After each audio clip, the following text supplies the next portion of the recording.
নমস্কার, পিবিস travel diaries এবং ড্রাইভে আপনাদের আবার স্বাগত। এবার যারা এতদিন পর ডুয়ার্স জঙ্গল ভ্রমণে বেরোবেন বা বেরোচ্ছেন বা বেরোবেন বলে মনস্থির করেছেন, তাদের জন্য শোনায় সোহাগা একটি খবর। জঙ্গলের সব খুন মাফ অনেকটাই বাই আমাদের সিএম মমতা দিদি। জানতে চান? তবে শুনুন ধৈর্য ধরে।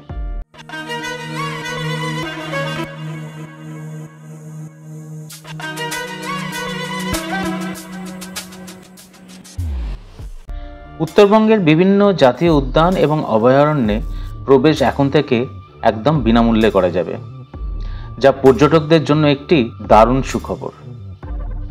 বুধবার মুখ্যমন্ত্রী, আজকে হচ্ছে শুক্রবার, কালকে গেছে 23 তারিখ 22 তারিখে মুখ্যমন্ত্রী মমতা বন্দ্যোপাধ্যায়ের নির্দেশের পর বন দপ্তর দ্রুত পদক্ষেপ নিয়ে এই ব্যবস্থা গ্রহণ করেছে এবং কার্যকরও করে দিয়েছে। বক্সা, গরুমারা, জলদাপাড়া এবং খয়রাবাড়ি সহ উত্তরবঙ্গের সর্বত্র এই নতুন নিয়ম চালু করা হয়েছে। মুখ্যমন্ত্রী আলিপুরদুয়ারের প্রশাসনিক সভায় বনকর্তাদের একটু কড়াভাবেই হুঁশিয়ারি দিয়ে বলেছে যে এন্ট্রি ফি কেন। এরপরেই বক্সা, জলদাপাড়া, গরুমারা প্রভৃতি জায়গার বন বিভাগ পর্যটকদের জন্য এন্ট্রি ফি মকুব করার জন্য নোটিশ জারি করে দিয়েছে।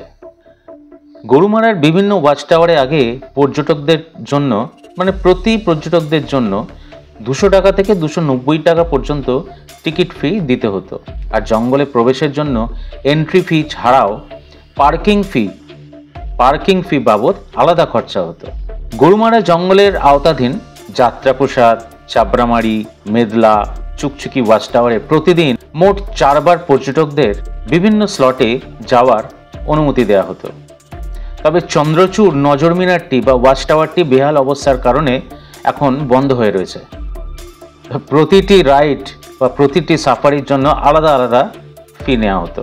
উদাহরণ দিয়ে যদি বলি, যেমন যাত্রাপ্রসাদের জন্য সকাল এবং দুপুরের ক্ষেত্রে একটা এন্ট্রি ফি ছিল, যেটি 210 টাকা, আবার বিকেলের ক্ষেত্রে 290 টাকা। এই ধরনের আলাদা আলাদা এন্ট্রি ফি ছিল।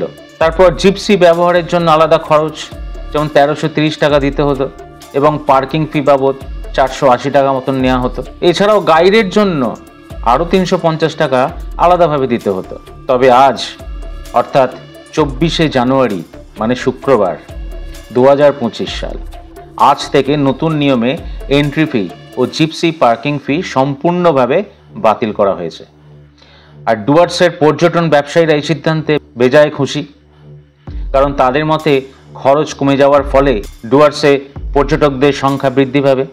স্বাভাবিকভাবেই এন্ট্রি ফি না থাকায় অনেকেই এখন খুব স্বাভাবিকভাবেই জঙ্গল সফরে আসতে আগ্রহী হবেন। এছাড়া উত্তর দিনাজপুরের কুলিক যে পক্ষী নিবাসটি যেটি রয়েছে, সেই কুলিক পক্ষী নিবাসেও এখন থেকে কোনো মূল্য দিতে হচ্ছে না। এই নিয়মটি 23শে জানুয়ারি গতকাল থেকে, আজকে 24 তারিখ, গতকাল গেছে বৃহস্পতিবার, এই নিয়মটি গতকাল থেকে কার্যকর অলরেডি হয়ে গেছে। শেষে বলবো যে মুখ্যমন্ত্রীর এই সিদ্ধান্ত শুধু পর্যটকদের জন্য নয়, বরং উত্তরবঙ্গের পর্যটন শিল্পের বিকাশের জন্য একটি গুরুত্বপূর্ণ পদক্ষেপ। আর স্থানীয় ব্যবসায়ীরা মনে করছেন এই উদ্যোগ তাদের আয়ের সুযোগ বৃদ্ধি করবে এবং পর্যটককে আরও বেশি করে টানবে এবং ডুয়ার্স আরও জনপ্রিয় করে তুলবে। আজকে এলাম একদম আপডেট নিয়ে আপনাদের ডুয়ার্সের।